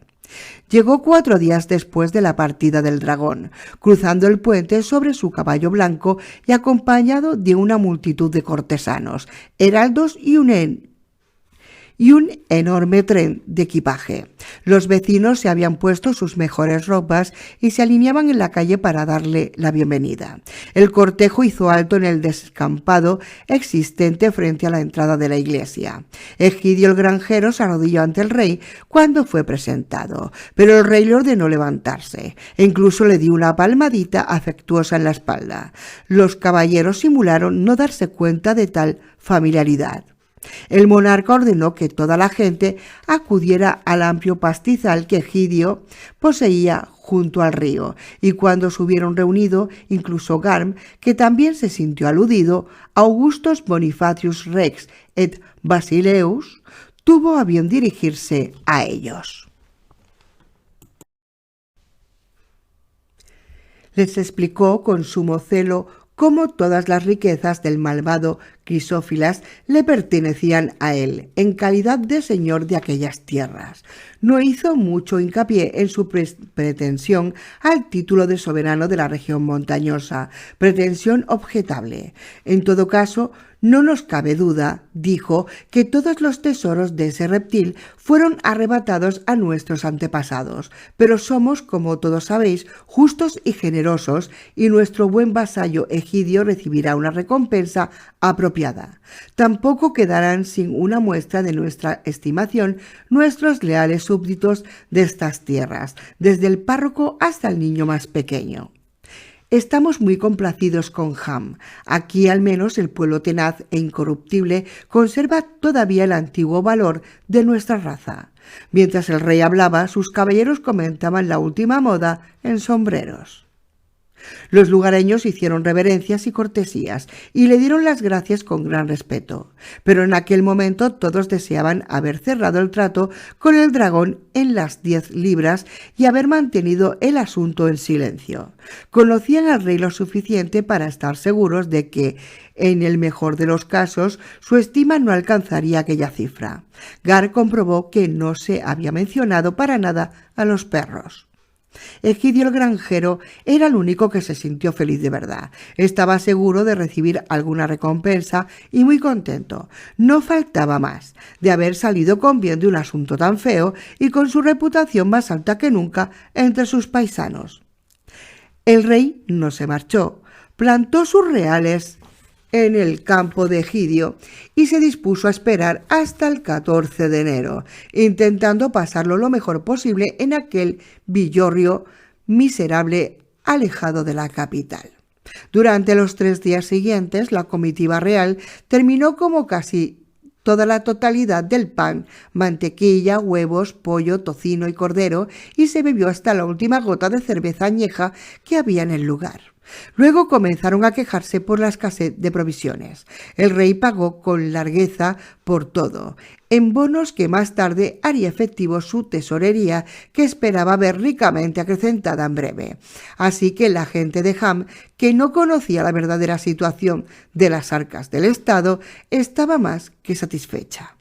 Llegó el 14 de enero, festividad de San Hilario y San Félix, y todo el mundo estuvo despierto y preparado desde primeras horas. Los caballeros se revistieron de sus armaduras. El granjero se colocó la cota de malla artesana y todos se sonrieron sin recato, hasta que vieron el ceño del rey. El granjero se ciñó también el tajarrabos, que entró en la vaina con toda facilidad y allí permaneció. El párroco se quedó mirando la espada y movió imperceptiblemente la cabeza. El herrero rompió a reír. Llegó el mediodía. La gente estaba demasiado ansiosa para prestarle mucha atención a la comida. La tarde pasó lentamente y Tajarrabos seguía sin dar muestras de saltar de la funda. Ninguno de los vigías de la colina ni los muchachos que habían trepado a las copas de los árboles más altos fueron capaces de distinguir, ni por tierra ni por aire, señal alguna que anunciase el regreso del dragón. El herrero se pasaba silbando, pero solo cuando se echó la noche y salieron las estrellas, el resto de los vecinos comenzó a sospechar que el dragón no tenía ninguna intención de volver. A pesar de todo, recordaban sus solemnes y extraordinarias promesas y mantuvieron la esperanza. Sin embargo, cuando sonó la medianoche y concluyó el día señalado, su desengaño fue enorme. El herrero estaba encantado. «Ya os lo advertí», dijo, pero no estaban aún convencidos. Después de todo, se encontraba muy mal herido, dijeron algunos. «No le dimos tiempo suficiente», dijeron otros. «Hay una distancia enorme hasta las montañas y traerá un montón de cosas. Quizá haya tenido que ir a buscar ayuda». Pasó el día siguiente y el siguiente. El desencanto era general. El rey estaba rojo de ira. Se habían agotado vituallas y bebidas y los caballeros murmuraban abiertamente. Estaban ansiosos de volver a los placeres de la corte, pero el rey necesitaba dinero. Se despidió de sus leales súbditos, aunque con sequedad y despego, y canceló la mitad de los bonos de tesorería. Con Egidio se mostró bastante frío y lo despidió con una inclinación de cabeza. «Tendrás noticias nuestras más adelante», dijo, y partió a caballo con sus nobles y heraldos. Los más crédulos y simples pensaron que pronto llegaría desde la corte un mensaje reclamando a maese Egidio ante el rey para, por lo menos, armarle caballero. Al cabo de una semana se recibió el mensaje, pero su contenido era muy otro. Había 3 copias firmadas, una para Egidio, otra para el párroco y otra para que se clavase en la puerta de la iglesia. Solo la dirigida al párroco fue de alguna utilidad, porque la escritura usada en la corte era muy peculiar y tan incomprensible para los aldeanos de Ham como los libros en latín. Pero el párroco la vertió al lenguaje común y la leyó desde el púlpito. Era corta y directa, para ser una carta real. El soberano tenía prisa. Nos, Augustos B.A.A.P.I.M., Rex, etc. Hacemos saber que hemos determinado, para seguridad de nuestros dominios y para salvaguarda de nuestro honor, que el reptil o dragón que se nombra a sí mismo Crisófilax, el rico, debe ser encontrado y castigado convenientemente por su mala conducta, fechorías, felonías y sucio perjurio. Todos los caballeros a nuestro real servicio quedan en consecuencia obligados a armarse y estar prestos para esta empresa tan pronto como Maese Aegidius A. J. Agrícola llegue a nuestra corte. Otro sí. Como el dicho Aegidius se ha mostrado hombre fiel y muy capaz de enfrentarse a gigantes, dragones y otros enemigos de la paz del rey, le ordenamos por tanto que se ponga inmediatamente en camino y se una con toda presteza a nuestros caballeros. La gente comentó que esto suponía un gran honor y el paso previo a ser armado caballero. El molinero sentía envidia. Nuestro amigo Aegidius está escalando posiciones, dijo. Espero que nos conozca cuando vuelva. Es posible que no vuelva nunca, dijo el herrero. Ya está bien, cara de penco, dijo el granjero completamente fuera de sí. A la porra con los honores. Si regreso, incluso la compañía del molinero será bienvenida, pero aún así produce cierto alivio pensar que voy a dejar de veros por algún tiempo. Y con esto se apartó de ellos. No se le pueden poner excusas al rey, como se hace con los vecinos, así que corderos o no corderos, arar o no arar, leche o agua, tuvo que montar en su yegua torda y emprender la marcha. El párroco acudió a despedirlo. «Espero que lleves una soga fuerte», dijo. «¿Para qué?», dijo Egidio. «¿Para ahorcarme con ella?». «Vamos, ánimo, maese Egidio», dijo el párroco. «Creo que puedes confiar en la buena suerte que tienes, pero lleva también una soga, porque puedes necesitarla si no me engañas mis previsiones. Y ahora, adiós y regresa con bien». Ya. Y volver y encontrar toda la casa y las tierras hechas un desastre. «Malditos dragones», dijo Egidio. Luego, poniendo un gran rollo de cuerda en un fardel junto a la silla, montó y partió. No se llevó el perro, que se había mantenido toda la mañana fuera de su vista, pero en cuanto se hubo marchado, Garm se arrastró hasta la casa y se quedó allí, aullando y aullando toda la noche, a pesar de la tunda de palos que recibió. «¡Ay, ay!», gritaba, «nunca volveré a ver a mi querido amo. Y era tan terrible y magnífico. Me gustaría haberle acompañado, vaya que sí». «Cierra la boca», dijo la mujer del granjero, «o no vivirás para comprobar si vuelve». El herrero oyó los aullidos. «Mal augurio», comentó complacido. Pasaron muchos días y no hubo nada nuevo. «Cuando no hay noticias, malo», dijo, y se puso a cantar. Egidio llegó a la corte cansado y cubierto de polvo, pero los caballeros, con sus pulidas armaduras y luciendo brillantes yelmos, se encontraban ya junto a sus caballos.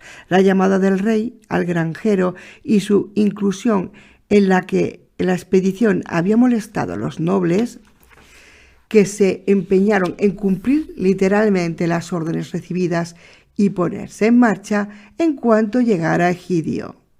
El pobre hombre apenas tuvo tiempo para engullir unas sopas de vino antes de encontrarse de nuevo en camino. La yegua se sintió ofendida. Por fortuna no pudo expresar lo que pensaba del rey, que era algo altamente ofensivo. Estaba ya bien entrado el día, demasiado tarde para comenzar ahora la caza del dragón, pensó Egidio, pero no fueron muy lejos. Los caballeros, una vez en camino, no mostraban ninguna prisa. Cabalgaban a su capricho, mezclados en desordenada hilera, caballeros, escuderos, siervos y jamelgos cargados con el bagaje y Egidio arrastrándose detrás sobre su cansada yegua. Cuando llegó el atardecer, hicieron alto y montaron las tiendas. Nadie había tenido en cuenta al granjero, por lo que tuvo que tomar prestado lo que pudo. La yegua estaba indignada y se retractó de su alianza con la casa de Augustus Bonifacius. Al día siguiente cabalgaron durante toda la jornada. Al tercero percibieron en la distancia las inciertas e inhóspitas montañas. Al poco se encontraron en regiones en las que la soberanía de Augustus Bonifacius era poco más que nominal. Cabalgaron entonces con mayores precauciones y se mantuvieron agrupados. El cuarto día alcanzaron las colinas salvajes y los límites de la inquietantes tierras donde moraban, se decía, criaturas legendarias. De repente, uno de los que marchaban en cabeza descubrió huellas ominosas sobre la arena, al lado de un riachuelo. Llamaron al granjero. —¿De qué son, maese Egidio? —le preguntaron. —Huellas de dragón —contestó. —Ponte en cabeza —dijeron ellos. Así que cabalgaron hacia el oeste con Egidio al frente. Todas las anillas iban sonando sobre su jubón de cuero. Claro que poco importaba, porque todos los caballeros marchaban hablando y riendo, y un juglar que con ellos iba y entonaba una canción. De en cuando se unían todos al estribillo y lo cantaban juntos, muy alto y recio. Resultaba enardecedor, porque la canción era buena. Había sido compuesta muchos años antes, en aquellos tiempos en que las batallas eran más frecuentes que los torneos. Pero era una imprudencia. Todas las criaturas de la región se enteraron de su llegada y en todas las cavernas del oeste los dragones aguzaron las orejas. Ya no había ninguna posibilidad de sorprender al viejo Crisófilas dormitando. Fortuitamente, o porque le vino en gana, cuando se encontraron por fin bajo la sombra misma de la oscura montaña, la yegua de Egidio, el granjero, se puso a cojear. Habían comenzado a cabalgar por senderos empinados y pedregosos, ascendiendo con trabajo y creciente inquietud. Poco a poco se fue quedando rezagada en la fila, tropezando y renqueando con un aspecto tan patético y triste que al fin Egidio se sintió obligado a descabalgar y seguir a pie. Pronto se encontraron los últimos, entre las acémilas, pero nadie se enteró. Los caballeros iban discutiendo aspectos de protocolo y etiqueta que absorbían su atención. De otra forma hubieran notado que las huellas de dragón eran ahora numerosas y patentes. Habían llegado, en efecto, a los lugares que Crisófilas recorría con frecuencia o en los que descansaba después de su ejercicio diario al aire libre. Las colinas más bajas y los ribazos de ambos lados del camino aparecían pisoteados y requemados. Había muy poca hierba y los retorcidos muñones de brezos y aliagas destacaban entreagrecidos sobre amplias zonas de ceniza y tierra calcinada. Aquellos parajes habían sido durante años el campo de esparcimiento del dragón. Sobre ellos se alzaba una oscura pared montañosa. Egidio iba preocupado por su yegua, pero contento de la excusa que le proporcionaba para no continuar tan destacado. No le había complacido en absoluto encabezar semejante cabalgata en aquellos lugares amenazadores y hostiles. Poco después se sintió mucho más contento aún y tuvo razones para dar gracias a su fortuna y a su yegua, porque justo hacia el mediodía era la fiesta de la Candelaria y el 7º día de viaje Tajarrabo saltó de la vaina y el dragón de su cubil. Sin aviso ni formalidad alguna, avanzó reptando para presentar batalla. Se abalanzó rugiente sobre ellos. Lejos de sus dominios, no se había mostrado demasiado valiente, a pesar de su antiguo imperial linaje. Pero ahora lo embargaba la ira, porque estaba luchando a las puertas mismas de su casa y en defensa de todos sus tesoros. Salió tras el reborde de una montaña como un torrente de rayos, con el estruendo de una galerna y una ráfaga de fuego relampagueante. La discusión sobre el protocolo quedó cortada en seco. Todos los caballos se apartaron y a uno y el otro lado Milas, las impedimenta y los siervos dieron media vuelta y salieron corriendo. Ellos no albergaban duda alguna sobre el orden de prioridad. De pronto una nube de humo los envolvió a todos y desde su interior el dragón cargó contra la cabeza de la fila. Varios caballeros resultaron muertos, sin tener ocasión de poder lanzar un desafío formal, y varios otros derribados con caballo y todo. En cuanto a los demás, sus corceles decidieron por ellos, dando media vuelta y salieron disparados, llevándose a sus dueños de grado o por la fuerza. Bien es cierto que la mayoría lo estaba deseando. Pero la vieja yegua torda no se movió. Puede que temiera romperse las patas en el pedregoso y empinado sendero. Quizás se encontraba demasiado cansada para salir corriendo. Además, estaba profundamente convencida de que un dragón, cuando utiliza las alas, es más peligroso detrás de ti que delante, y se necesitaba más velocidad que un caballo de carreras para que la huida tuviese éxito.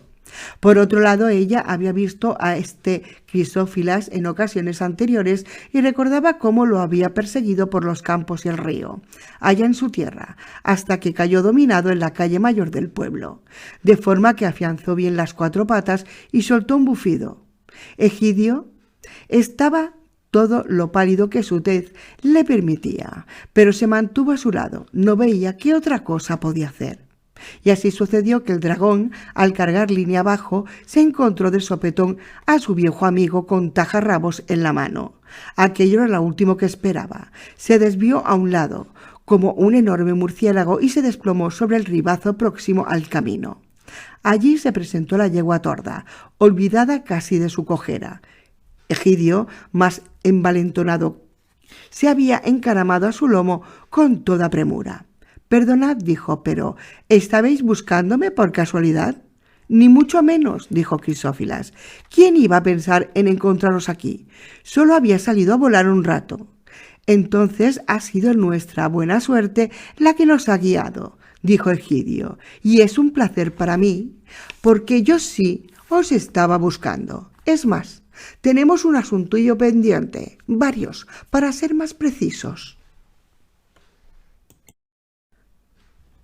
El dragón pegó un bufido. Egidio levantó la mano para resguardarse del ardiente vapor y con un destello tajarrabos se proyectó hacia adelante, peligrosamente próxima al hocico del dragón. Gritó, dejando de resoplar. Comenzó a temblar, retrocedió y se le heló todo su fuego interior. «No habréis venido, supongo, a matarme, buen maese», siseó. «¿O no?», dijo el granjero. «Yo no he dicho nada de matar». La yegua torda dio un respingo. «¿Qué hacéis entonces, si me permitís la pregunta, con todos esos caballeros?», dijo Crisófila. «Ellos siempre matan dragones, si no los matamos nosotros primero a ellos». «Yo no estoy haciendo nada ni tengo nada que ver con toda esa gente», dijo Egidio. «Y de todas formas, están ya todos muertos o en fuga. ¿Qué pasa con lo que prometisteis en Epifanía?» «¿Qué de qué?», dijo Crisófila con ansiedad. «Lleváis casi un mes de retraso», dijo Egidio, «y el plazo está vencido. He venido a cobrar. Deberíais pedirme perdón por todas las molestias que he tenido que aguantar». desde luego», dijo él. «Desearía que os hubieseis molestado en venir». «Esta vez te costará hasta la última moneda y sin trucos de mercachifle», dijo Egidio, «o morirás y yo colgaré tu piel de la torre de la iglesia para que sirva de escarmiento». «¡Qué crueldad!». «Un trato es un trato», dijo Egidio. «¿No puedo quedarme con un anillo o dos y una pizca de oro para pagar en efectivo?» «Ni un botón de hojalata», dijo Egidio, y así estuvieron durante un rato, regateando y discutiendo como la gente en el mercado. Sin embargo, al final fue el que os habréis imaginado, porque, digan lo que digan, pocos habían conseguido engañar nunca a Egidio en un regateo. El dragón se vio obligado a regresar a pie a su cubil, pues Egidio se puso a su costado, manteniendo muy cercana a tajarrabos. El sendero que cizagueaba montaña arriba era tan estrecho que malamente cabían los dos. La yegua subía justo detrás y parecía muy pensativa. Eran 5 millas, todo un paseo de dura marcha, y Egidio caminaba con esfuerzo, soplando y resoplando, pero sin quitarle ojo al dragón. Por fin llegaron a la boca de la cueva, en el lado oeste de la montaña. Era enorme, negra y amenazadora, y sus puertas de cobre giraban sobre grandes pilares de hierro. Era patente que en tiempos hacía mucho olvidados había sido una morada rica y ostentosa, pues los dragones no levantaban tales construcciones ni cavaban semejantes galerías, sino que habitan cuando les es posible en los mausoleos y criptas de señores poderosos y gigantes de antaño. Las puertas de esta profunda mansión se abrieron de par en par, y a su sombra hicieron alto. Hasta entonces, Crisófila no había tenido oportunidad de escapar, pero al verse a las puertas de casa, dio un salto y se dispuso a precipitarse dentro. Egidio el granjero le golpeó de plano con la espada. «¡Ojo!», le dijo, «antes de que entres quiero decirte una cosa. Si no sales pronto y con algo que merezca la pena, entraré a buscarte y para empezar te cortaré la cola». La yegua dio un resoplido. No podía imaginarse a Egidio bajando solo a la madriguera de un dragón ni por todo el oro del mundo. Pero Crisófilas estaba dispuesto a creerlo a la vista del brillo y filo de Tajarrabos. Y es posible que tuviese razón y que la yegua, con toda su sabiduría, no hubiese comprendido aún la transformación de su amo. Egidio estaba ayudando a su propia suerte y tras 2 encuentros comenzaba a imaginarse que no había dragón capaz de hacerle frente. Y bien, ahí estaba Crisófilas, otra vez al cabo de poquísimo tiempo, con 20 libras de a 12 onzas en oro y plata y un cofre de anillos, collares y otras alhajas. «Aquí está», dijo. «¿Dónde?», inquirió Egidio. «Esto no es ni la mitad del pago, si es que a lo que te refieres, y juraría que tampoco la mitad de lo que posees». No, por supuesto», dijo el dragón, bastante inquieto al comprobar que el ingenio del granjero parecía haberse agudizado desde que se vieran en el pueblo. «Claro que no, pero no puedo sacarlo todo de una vez». «Ni de 2, aseguraría yo», dijo Egidio. «Adentro de nuevo y vuelve rápido o te haré probar el acero de Tajarrabos». «No», protestó el dragón, y se lanzó cueva adentro volviendo a salir a toda velocidad. «Aquí tenéis», dijo, colocando en el suelo una enorme cantidad de oro y 2 cofres de diamantes. «Ahora inténtalo otra vez», dijo el granjero, «pero inténtalo con más ganas». «¡Qué crueldad, qué crueldad!», dijo el dragón, mientras volvía al interior una vez más. Para entonces la yegua torda comenzaba a mosquearse por su cuenta. «¿Quién va a llevar a casa toda esa carga tan pesada?», me pregunto yo. Pensaba, y echó una mirada tan larga y triste a las talegas y cofres que el granjero adivinó su inquietud. «No te preocupes, muchacha», dijo, «obligaremos al viejo reptil a hacer el porte». «Piedad», dijo el dragón, que había alcanzado a oír aquellas palabras cuando salía de la cueva por 3ª vez, más cargado que nunca y con una gran cantidad de ricas joyas semejantes a fuegos rojos y verdes. «Piedad, llevar todo esto será mi muerte y no podría cargar un solo fardo más, así me matéis». «Entonces hay todavía más, ¿no es cierto?», dijo el granjero. «Sí, lo suficiente como para seguir viviendo con dignidad». Por una vez, cosa extraordinaria, se acercaba a la verdad y le resultó provechoso. «Si me dejáis lo que queda», dijo con gran astucia, «seré siempre vuestro amigo y llevaré todo este tesoro a casa de vuestra señoría y no a la del rey, y lo que es más, os ayudaré a conservarlo». Sacó entonces el granjero un palillo de dientes con la mano izquierda y se tomó un minuto de profunda reflexión. «De acuerdo», dijo al fin, mostrando una discreción laudable. «Un caballero se habría mantenido en sus 13 para conseguir todo el botín y lo hubiera logrado, aunque cargando además con una maldición. Era casi seguro que si Egidio empujaba al reptil a la desesperación, éste se revolvería al final y presentaría batalla, con o sin Tajarrabos. En cuyo caso Egidio, de no resultar él mismo muerto, se vería obligado a matar a su hipotética acémila y dejar la mayor parte de sus ganancias en la montaña. Bien, ya había tomado la decisión. El granjero llenó los bolsillos de joyas, no fuese a salir algo mal, y colocó una pequeña carga sobre la yegua. Todo lo demás lo ató a la espalda de Crisófilas en cofres y talegas, hasta que éste pareció el carro de mudanzas de palacio. No había posibilidad de que se escapara volando, porque la carga era demasiado grande y Egidio le había amarrado las alas. Esta cuerda ha resultado ser extremadamente útil, en medio de todo, pensó, y se acordó con gratitud del párroco. De modo que el dragón salió trotando entre soplido y resoplido, con la yegua pisándole los talones y el granjero enarbolando la brillante y amenazadora tajarrabos, y no se atrevió a intentar ningún truco. A pesar de la carga, la yegua y el dragón fueron más veloces al regreso que la cabalgata a la venida, porque maese Egidio tenía prisa, y no era la razón de menos peso que escasease la comida en sus alforjas. Tampoco confiaba mucho en Crisófilas, después de haber quebrantado juramentos y compromisos solemnes, y se preguntaba cuánto más podría avanzar de noche sin peligro de muerte o de pérdidas irreparables. Pero antes de que oscureciese la suerte, lo favoreció de nuevo, porque dieron alcance a media docena de siervos y acémilas que habían salido huyendo y ahora se encontraban perdidos en las colinas salvajes. Sorprendidos al verle, escaparon llenos de temor, pero Egidio los llamó a voces. Muchachos, dijo, volved, tengo un trabajo para vosotros y buenas soldadas mientras dure este viaje. Entraron pues a su servicio, contentos de tener un guía y de que su sueldo llegase ahora con mayor regularidad de lo que había sido costumbre. A partir de entonces la cabalgata la formaron 7 hombres, 6 acémilas, una yegua y un dragón. Y Egidio comenzó a sentirse como un lord y a hincharse como un pavo.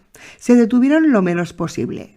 Por la noche Egidio amarró el dragón a 4 estacas, una para cada pata, y puso turnos de 3 hombres que lo vigilasen. La yegua torda durmió con un ojo abierto, no fuera que los hombres intentasen por su cuenta algún truco. Al cabo de 3 días llegaron a los límites de su propio territorio y su llegada causó un estupor y conmoción como pocas veces se había visto de costa a costa. En la primera aldea en que pararon les sirvieron comida y bebida gratis, y la mitad de los mozos quisieron unirse al cortejo. Egidio escogió una docena de jóvenes de buen porte, les prometió sueldos saneados y les compró las mejores monturas que pudo encontrar. Comenzaba a pensar en el futuro. Tras descansar allí un día, partió de nuevo seguido de su renovada escolta. Cabalgaban entonando canciones en su honor que, aunque improvisadas, a él le sonaban a música celestial. Algunas gentes lo aclamaban y otras se alborozaban. Era un espectáculo alegre y sorprendente a la vez.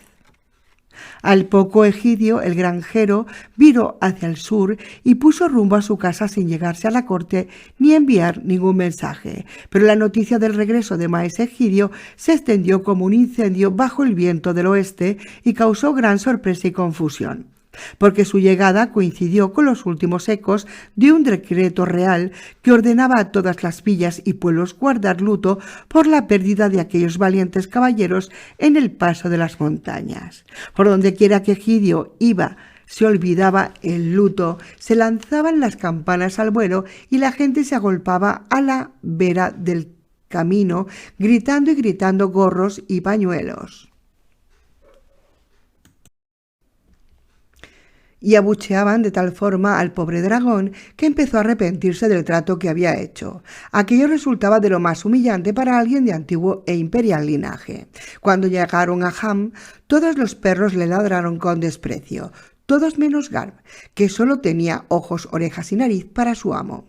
La verdad es que casi perdió la cabeza e iba dando volteretas a todo lo largo de la calle. Ham, por supuesto, deparó al granjero una bienvenida extraordinaria, pero probablemente nada le agradó más que encontrar al molinero sin una puya que llevarse a la boca y al herrero completamente desorientado.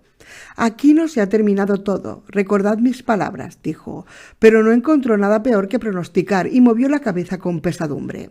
Egidio, con sus 6 hombres, la docena de garridos mozos, el dragón y demás, subió a la colina y allí permaneció durante algún tiempo. Solo el párroco recibió invitación para visitarlo en casa.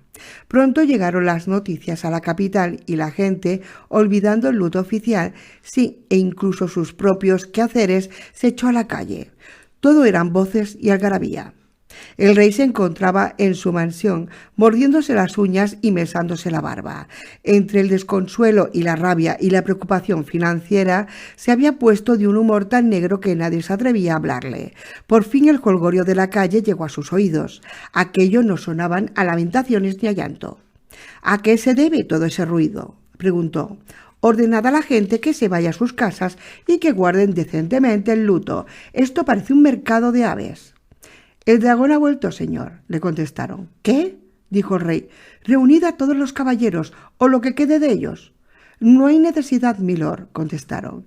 Como a ese Egidio a sus espaldas, el dragón es la docilidad misma. Por lo menos así se nos ha informado. Las noticias acaban de llegar y son contradictorias. Dios bendito, dijo el rey, visiblemente aliviado, y pensar que habíamos ordenado celebrar pasado mañana un oficio fúnebre por ese individuo. Que lo supriman. ¿Hay alguna noticia de nuestro tesoro? Los informes hablan de una auténtica montaña, señor, contestaron. ¿Cuándo llegará?, preguntó el rey con ansiedad. Un buen hombre es Egidio. Pasadle a nuestra presencia en cuanto llegue. Se produjo una cierta demora a la hora de responder. Por último, alguien se armó de valor y dijo: «Perdonad, señor, pero hemos oído que el granjero se ha desviado hacia su casa. Sin duda se apresurará a presentarse aquí tan pronto como se halle convenientemente ataviado». «Sin duda», dijo el rey, «pero mal haya su atuendo. No tenía excusa para irse a casa sin rendir cuentas. Estamos muy disgustados». La primera oportunidad llegó y pasó, al igual que muchas otras. De hecho, Egidio llevaba ya una semana larga en casa y la corte no había recibido aún noticias o mensajes suyos. Al 10º día, la ira del rey estalló. «Mandad traer a ese individuo», dijo, y lo trajeron. Costaba un día de duro cabalgar llegar a Ham y otro tanto volver. «No quiere venir, señor», anunció un tembloroso mensajero al cabo de 2 días. «Rayos del cielo», tronó el rey, «mandadle que se presente al próximo martes o lo arrojaré en prisión de por vida». «Perdonad, señor, pero aún así se niega a venir», dijo un acongojadísimo mensajero tras regresar solo el martes. «¡10.000 truenos!», exclamó el rey. «Encerrad inmediatamente a ese individuo. Mandad ahora mismo a unos cuantos hombres para que traigan encadenado a ese patán», gritó a los que se encontraban a su alrededor. «¿Cuántos?», tartamudearon. «Está el dragón y tajarrabos y majaderías y bobadas», dijo el rey. Luego mandó traer su caballo blanco, reunió a sus caballeros, o lo que quedaba de ellos, y una compañía de hombres de armas, y partió al galope con fiera rabia. Toda la gente salió de sus casas sorprendida. Pero Egidio el granjero se había convertido en algo más que un héroe. Era el ídolo local, y la gente no vitoreó al paso de los caballeros y hombres de armas, aunque aún se descubrieron ante el rey. A medida que se acercaban a Ham, el ambiente se hacía más sombrío. En algunos pueblos los vecinos se encerraron en sus casas y no se dejaron ver. Aquello transformó la ira ardiente del rey en fría cólera. Su aspecto era torvo cuando llegó al galope hasta el río tras el que se encontraban Ham y la casa del granjero. Había pensado poner fuego al lugar, pero allí estaba Egidio en el puente, sobre su yegua torda y con tajarrabos al puño. No había nadie más a la vista, a excepción de Garb, echado sobre el camino. «Buenos días, señor», dijo Egidio, alegre como unas Pascuas y sin esperar a que le dirigiesen la palabra. El rey le lanzó una fría mirada. «Tus maneras no son las más apropiadas ante nos», dijo, «pero eso no te excusa de presentarte cuando se te llama». «No pensaba hacerlo, señor, eso es todo», dijo Egidio. «Tengo asuntos propios en los que ocuparme y ya he desperdiciado mucho tiempo en vuestro servicio». «10.000 truenos», contestó el rey, otra vez rojo de ira. «Al demonio contigo y tu insolencia. Después de esto no obtendrás recompensa ninguna y serás muy afortunado si te escapas de la horca, porque te haré ahorcar a menos que supliques nuestro perdón aquí ahora y nos devuelvas la espada». «¿Cómo?», dijo Egidio. «Reconozco que ya he recibido mi premio. Lo que se da no se quita, decimos aquí. Y estoy seguro de que Tajarrabos será mejor en mis manos que en las de vuestra gente. Y por cierto, ¿a qué se debe tanto caballero y soldado? Si venís de visita, con menos hubieseis sido bien recibidos. Si queréis llevarme, os harán falta muchos más. El rey se sofocó. Los caballeros se pusieron muy colorados y bajaron los ojos al suelo. Algunos de los hombres de armas que se encontraban a espaldas del monarca se permitieron una sonrisa. «¡Dame mi espada!», gritó el rey, recuperando la voz, pero olvidando el plural majestático. «¡Dadnos vuestra corona!», dijo Egidio, una afirmación inusitada como nunca hasta entonces se había oído en todos los días del reino. «¡Rayos del cielo! ¡Cogedle y atadle!», gritó el rey, justamente encolorizado por lo que había oído. «¿A qué esperáis? ¡Prendedle o matadle!». Los soldados avanzaron. «¡Socorro, socorro, socorro!», aulló Garm. Justo en aquel momento, de debajo del puente asomó el dragón. Había permanecido sumergido, oculto en el extremo más lejano. A la sazón dejaba escapar un terrible chorro de vapor, pues había tragado muchos galones de agua.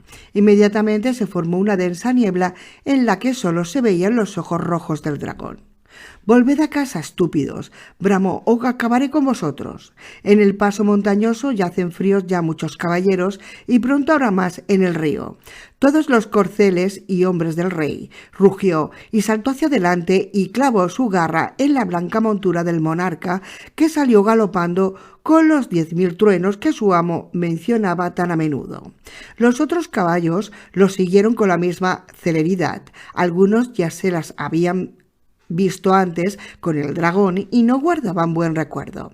Los hombres de armas se dispersaron como Dios les dio a entender en todas las direcciones menos la de Ham. El caballo blanco, que solo tenía algunos rasguños, no logró ir muy lejos. El rey lo obligó pronto a dar la vuelta. Todavía podía gobernar su caballo, y nadie iba a decir que temía a alguien en este mundo, hombre o dragón.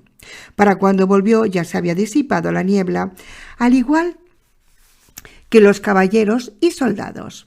Ahora las cosas presentaban otro aspecto, con el rey completamente solo dirigiendo la palabra a un resuelto granjero que para colmo contaba con Tajarrabos y el dragón.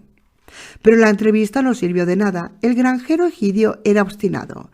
No estaba dispuesto a ceder, aunque tampoco a luchar, por más que el rey lo retó a combate singular allí y en aquel momento. «No, milord», dijo, riéndose, «volved a casa y calmaos. No quiero haceros daño, pero será mejor que os marchéis o no podré responder del dragón. Buenos días». Y así dio fin a la batalla del puente de Ham. El rey no vio nunca ni un penique del tesoro ni recibió disculpa ninguna de Egidio el granjero, que comenzaba a tener un concepto más elevado de sí mismo. Lo que es más, desde aquel día terminó la influencia del Reino Medio en aquella zona. En un radio de muchas millas la gente aceptó a Egidio como señor. El rey, con todos sus títulos, no pudo conseguir ni un solo hombre que luchase contra el rebelde, que había pasado a ser el ídolo del país y protagonista de baladas, y resultó imposible silenciar todas las canciones que celebraban sus gestas. La preferida era aquella que recordaba en 100 pareados épicos cómicos el encuentro sobre el puente. Cristófilas permaneció largos años en Ham para beneficio de Egidio, porque todo el mundo respeta al que posee un dragón domesticado. Se le había acomodado con permiso del párroco en el granero de los diezmos, donde lo custodiaban los 12 robustos jóvenes. De esta forma nació el primero de los títulos de Egidio, Dominus de Domito Serpente, que en lengua vulgar quiere decir señor del reptil domado. Como tal, se le reconoció en muchos lugares, pero aún pagaba un tributo simbólico al rey, 6 rabos de buey y un jarro de cerveza, que debía entregar al día de San Matías, aniversario del encuentro en el puente. Al poco, sin embargo, cambió el título de señor por el de conde, y el condado del reptil domado fue en verdad muy extenso. Después de algunos años se convirtió en el príncipe Julius Aegidius y dejó de pagar el tributo, porque Egidio, que era inmensamente rico, se había construido un palacio de gran magnificencia y había reunido un poderoso contingente de hombres y de armas. tenía una apariencia elegante y galana, ya que su atuendo era el mejor que podía encontrarse en el mercado. Cada uno de los 12 garridos mozos ascendió a capitán. Garm tenía un collar de oro y mientras vivió pudo vagar a sus anchas, feliz y orgulloso, e insufrible para sus congéneres. Esperaba que los demás perros le otorgasen el respeto que engendraba el temor y magnificencia de su amo. La yegua torda vivió en paz el resto de sus días sin dejar nunca entrever sus pensamientos. Por fin Egidio llegó a rey, por supuesto rey del pequeño reino. Fue coronado en Ham con el nombre de Aegidius Draconarius, pero se le conocía más bien como el buen Egidio, el del dragón. Con la lengua vernácula se puso de moda en la corte. No utilizó el latín en ninguno de sus discursos. Su mujer resultó una reina de amplio relieve y majestad, y llevó con mano firme la economía doméstica. No había modo de buscarle la vuelta a la reina Águeda, y se comprende si se tiene en cuenta el volumen de la dama. Y así Egidio se hizo por fin viejo y venerable, con una barba blanca que le llegaba hasta los pies y una corte respetable, en la que el mérito con frecuencia recibía su recompensa, y una orden de caballería completamente nueva. Los guardianes del dragón, con este animal por emblema. Los 12 jóvenes garridos fueron los miembros fundadores. Hay que admitir que en gran medida Egidio debió su engrandecimiento a la suerte, aunque también demostró sentido común a la hora de sacarle partido. Tanto la fortuna como el buen sentido lo acompañaron hasta el fin de sus días para cumplido beneficio de sus amigos y vecinos. Compensó con munificencia al párroco, e incluso el herrero y el molinero tuvieron su parte, porque Egidio podía permitirse el lujo de ser generoso. Pero tan pronto como llegó a rey, dictó una ley severísima contra las profecías de mal agüero e hizo de la molienda un monopolio real. El herrero cambió su trabajo por el de enterrador, pero el molinero se convirtió en un obsequioso servidor de la corona. El párroco llegó a obispo y estableció su sede en la iglesia de Ham, tras una adecuada ampliación. Los Draconari, guardianes del dragón, edificaron en honor a este origen de su fortuna y su fama, una gran mansión a unas 4 millas al oeste de Ham, sobre el lugar en que Egidio y Crisófilas se habían encontrado por primera vez. En todo el reino se conoció aquel lugar como Aula Draconaria, o en lengua vernácula Palacio del Dragón, en recuerdo del rey y su estandarte. La faz de la tierra ha cambiado desde entonces y han surgido y se han eclipsado muchos reinos. Han caído los árboles y los ríos han modificado su curso. Solo quedan las montañas y aún estas erosionadas por los vientos y las lluvias. Pero en los días de que se habla esta historia, el Palacio del Dragón fue sede real y el estandarte con su figura ondeaba sobre los árboles. Y la vida transcurrió allí alegre y feliz mientras Tajarrabos permaneció sobre la tierra. Epílogo. Una y otra vez Crisófilas pedía la libertad y su alimentación resultaba demasiado costosa, ya que continuaba creciendo, pues los dragones lo hacen a lo largo de toda su vida, lo mismo que los árboles. Así que después de unos cuantos años, cuando Egidio ya se sintió seguro en el trono, dejó al pobre reptil volver a su casa. Se separaron con manifestaciones de mutua estima y un pacto de no agresión por ambas partes. En lo más negro de su corazón, el dragón sentía por Egidio toda la simpatía que uno de su especie puede sentir hacia los demás. Después de todo, estaba Tajarrabos. Podía haberle quitado la vida con facilidad e incluso todo su botín, porque resultaba que aún tenía un buen montón de riquezas en su cueva, como Egidio había sospechado.